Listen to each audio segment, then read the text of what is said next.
নমস্কাৰ মৰমৰ ছাত্ৰ ছাত্ৰীসকল পুনৰবাৰ সকলোকে আমাৰ গেব এডুকেশ্যন চেনেলটোলৈ স্বাগতম জনাইছোঁ। আজি আমি আলোচনা কৰিম ষষ্ঠ শ্ৰেণীৰ বিজ্ঞান পাঠ্যপুথিৰ 13 নম্বৰ অধ্যায় মহাকাশৰ বিচিত্ৰ কথা। এই পাঠটিৰ সম্পূৰ্ণ প্ৰশ্ন উত্তৰসমূহ। গতিকে তোমালোকে ভিডিঅ'টো সম্পূৰ্ণকৈ শেষৰলৈকে চাই যাবা। এতিয়া চাওঁ আহা আমি প্ৰশ্ন উত্তৰসমূহ। প্ৰথমে দিছে তলৰ শুদ্ধ উত্তৰৰ গোলটো সম্পূৰ্ণ কৰিব লাগে। এতিয়া প্ৰথমটো চোৱা, তলৰ কোনটো তাৰকাপুঞ্জৰ উদাহৰণ? এটা 4টা অপচন দিছে, উল্কা, ধূমকেতু, সপ্তৰ্ষিমণ্ডল আৰু গ্ৰহাণুপুঞ্জ।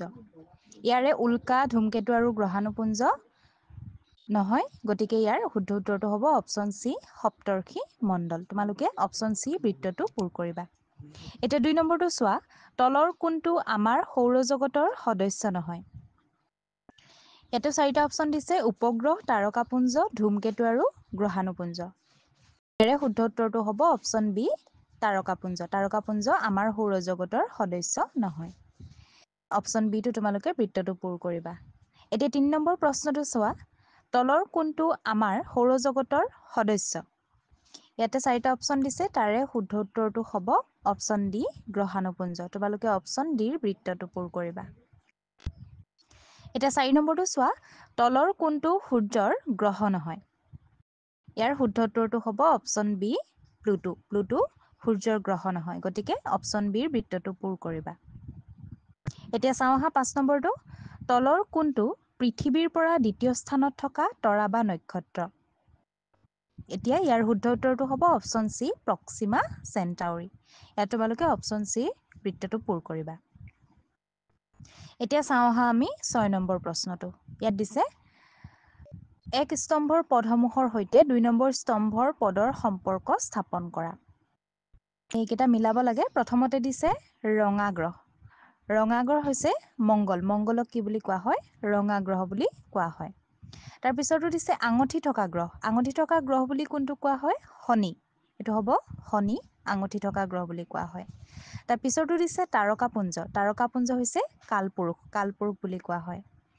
তাৰপিছতো চোৱা, গ্ৰহ যাক সাধাৰণতে সন্ধ্যা তৰা বুলি কোৱা হয়, সেইটো হৈছে শুক্ৰ।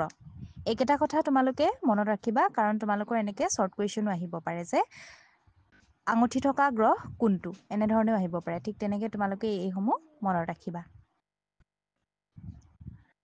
এতিয়া 7 নম্বৰ প্ৰশ্নটো চোৱা, ইয়াত দিছে খালী ঠাই পূৰ কৰা। খালী ঠাই পূৰ কৰিব লাগে। প্ৰথমটো হৈছে, গ্ৰহৰ চাৰিওফালে পৰিভ্ৰমণ কৰি থকা নভোমণ্ডলীয় বস্তুক ড্ৰেছ বোলে। শুদ্ধ উত্তৰটো হ'ব ইয়াত উপগ্ৰহ বোলে। গ্ৰহৰ চাৰিওফালে যি পৰিভ্ৰমণ কৰি থাকে নভোমণ্ডলীয় বস্তু, সেই বস্তুটোক কি বুলি কোৱা হয়? উপগ্ৰহ বুলি কোৱা হয়। 2 নম্বৰটো চোৱা, মংগল আৰু ড্ৰেছ কক্ষপথৰ মাজত গ্ৰহাণুপুঞ্জসমূহ পোৱা যায়। ইয়াত হ'ব বৃহস্পতি। মংগল আৰু বৃহস্পতিৰ কক্ষপথৰ মাজত গ্ৰহাণুপুঞ্জসমূহ পোৱা যায়। 3 নম্বৰটো চোৱা, লুব্ধক নামৰ তৰাটো ড্ৰেছ তাৰকাপুঞ্জত থাকে। ক'ত থাকে এইটো? কেনিছ মেজৰ। এইটো হ'ব কেনিছ মেজৰ। 4 নম্বৰটো চোৱা, সূৰ্যৰ পৰা দূৰত্বৰ ঊৰ্ধ্বক্ৰমত 8টা গ্ৰহ হৈছে ড্ৰেছ শুক্ৰ, পৃথিৱী, মংগল, ড্ৰেছ শনি, ইউৰেনাছ আৰু নেপচুন। এতিয়া প্ৰথমটো হ'ব বুধ। বুধৰ পাছত তাৰপিছৰ খালী ঠাইটোত হ'ব বৃহস্পতি। 8টা। এতিয়া তাৰপিছৰ প্ৰশ্নটো চাওঁ আহা, তলৰ বাক্যসমূহ সত্য হ'লে হ বা অসত্য হ'লে অ হিচাপে চিহ্নিত কৰা। এতিয়া প্ৰথমটোত দিছে, প্লুটো হৈছে আমাৰ সৌৰজগতৰ 9ম গ্ৰহ। এইটো অশুদ্ধ, কাৰণ আমাৰ সৌৰজগতত 9টা গ্ৰহ নাই, 8টাহে আছে। গতিকে এইটো অসত্য হ'ব, অ। 2 নম্বৰটো চোৱা, ধ্ৰুৱতৰা সৌৰজগতৰ সদস্য। এইটো অসত্য। তৃতীয়টো চোৱা, ধূমকেতুৰ নেজ নাথাকে। এইটো অসত্য হ'ব, কাৰণ ধূমকেতুৰ নেজ থাকে। 4 নম্বৰটো চোৱা, বিশ্ব ব্ৰহ্মাণ্ডত নিযুত নিযুত তৰা থাকে। এইটো সত্য, কাৰণ বিশ্ব ব্ৰহ্মাণ্ডত বহুতো তৰা থাকে, নিযুত নিযুত। 5 নম্বৰটো চোৱা, ইউৰেনাছ সৌৰজগতৰ আটাইতকৈ দূৰত থকা গ্ৰহ।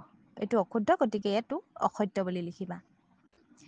তাৰপিছৰটো চোৱা, কালপুৰুষ হৈছে বিশ্ব ব্ৰহ্মাণ্ডৰ আটাইতকৈ উজ্জ্বল তৰা। এইটো অসত্য হ'ব। গতিকে এইখিনিয়ে আছিল তোমালোকৰ আজিৰ অধ্যায়টোৰ প্ৰশ্নৰ উত্তৰসমূহ। ছাত্ৰ ছাত্ৰীসকল, ইয়াৰ উপৰিও যদি তোমালোকে অন্য ছাবজেক্টসমূহৰ কুৱেশ্যন আনচাৰসমূহ বিচাৰিছা, তেন্তে আমাৰ চেনেলত দিয়া আছে, তোমালোকে চাব পাৰিবা।